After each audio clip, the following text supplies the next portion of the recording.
ಪಿತೃಪಕ್ಷದಲ್ಲಿ ಮಾಡಿದ ದಾನಕ್ಕೆ ಹೆಚ್ಚು ಫಲ ಸಿಗುತ್ತೆ. ಅದ್ಯಾಕೆ? ಮತ್ತೆ ಕರ್ಣ ಸ್ವರ್ಗದಿಂದ ಭೂಮಿಗೆ ಬಂದಿದ್ದ. ಅದು ಕೂಡ ಯಾಕೆ? ಬನ್ನಿ ಈಗ ತಿಳ್ಕೊಳ್ಳೋಣ. ನಿಮ್ಗೆಲ್ಲ ಗೊತ್ತಿರೋ ಹಾಗೆ ಮಹಾಭಾರತದಲ್ಲೇ ಮಹಾನ್ ದಾನಿ ಅಂದ್ರೆ ಅದು ಕರ್ಣನೇ.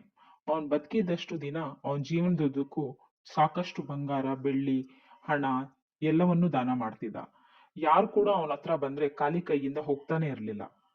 ಅವನ್ ಬದುಕಿದಷ್ಟು ದಿನ ತನ್ನ ಪಿತೃಗಳಿಗೆ ಅಂತ ಯಾವತ್ತೂ ಅನ್ನ, ನೀರು ಅಥವಾ ಶ್ರಾದ್ದ ಕಾರ್ಯ, ತರ್ಪಣ ಮಾಡಿರ್ಲಿಲ್ಲ.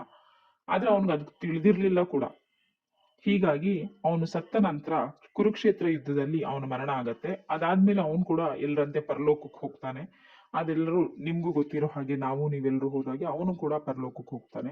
ಆಗ ಅಲ್ಲಿ ಅವನಿಗೆ ತುಂಬಾನೇ ಹೊಟ್ಟೆ ಹಸಿವಾಗ್ತಾ ಇರುತ್ತೆ. ಆದ್ರೆ ಅವನಿಗೆ ಊಟದ ಅವಶ್ಯಕತೆ ಇರುತ್ತೆ. ಆದ್ರೆ ಅಲ್ಲಿ ಅವನಿಗೆ ಊಟ ಸಿಗ್ತಾ ಇರಲ್ಲ. ಬರೀ ಬಂಗಾರ, ಮುತ್ತು, ಚಿನ್ನ, ಬೆಳ್ಳಿ ಇದೇ ಸಿಗ್ತಾ ಇರುತ್ತೆ. ಅನ್ನ, ನೀರು, ಆಹಾರ ಸಿಗ್ತಾ ಇರಲ್ಲ. ಅದೇ ಇದು ಯಾಕೆ ಹೀಗಾಗ್ತಿದೆ ಅನ್ನೋದು ಅವನಿಗೆ ಕೂಡ ಅರ್ಥ ಆಗಲ್ಲ. ತುಂಬಾನೇ ಆಶ್ಚರ್ಯ ಆಗತ್ತೆ ಮತ್ತೆ ತುಂಬಾನೇ ಬೇಜಾರು ಕೂಡ ಆಗತ್ತೆ. ಅವಾಗ ಅವನು ಇಂದ್ರನನ್ನ ಕೇಳ್ತಾನೆ, ನನ್ಗೆ ಯಾಕೆ ಅನ್ನ ನೀರು ಸಿಗ್ತಾ ಇಲ್ಲ? ಯಾವಾಗ್ಲೂ ನನಗ್ ಬಂಗಾರ, ಚಿನ್ನ, ಬೆಳ್ಳಿ ಇದನ್ನೇ ಕೊಡ್ತಾ ಇದ್ದೀರಾ ಅಂತ ಕರ್ಣ ಕೃಷ್ಣನನ್ನ ಕೇಳ್ತಾನೆ. ಆವಾಗ ಇಂದ್ರ ಹೇಳ್ತಾನೆ, ನೀನ್ ನಿನ್ ಜೀವನದುದ್ದಕ್ಕೂ ತುಂಬಾನೇ ಚಿನ್ನ, ಬೆಳ್ಳಿ ದಾನ ಮಾಡಿದ್ಯಾ.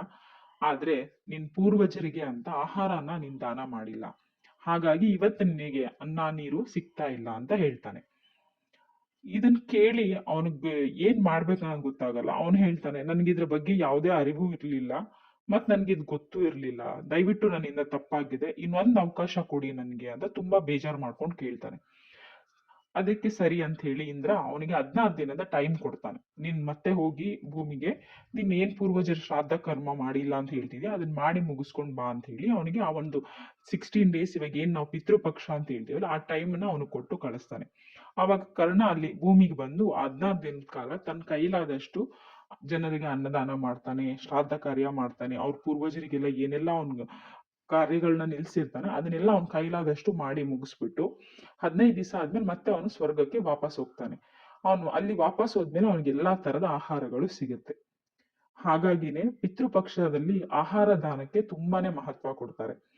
ಹಾಗಾಗಿ ಈ ಪಿತೃಪಕ್ಷದಲ್ಲಿ ಏನೆಲ್ಲ ನೀವು ಅನ್ನದಾನ ಮಾಡ್ತೀರಾ ಪಿತೃಗಳ ಹೆಸರಲ್ಲಿ ಅಥವಾ ನಿಮ್ಮ ಹಿರಿಯರ ಹೆಸರಲ್ಲಿ ಅನ್ನದಾನ ಮಾಡೋದ್ರಿಂದ ಖಂಡಿತ ನಿಮಗೆ ತುಂಬ ಒಳ್ಳೆಯದಾಗುತ್ತೆ ಮತ್ತು ನಿಮ್ಮ ಫ್ಯಾಮ್ಲಿಗೆ ಕೂಡ ಒಳ್ಳೆಯದಾಗುತ್ತೆ.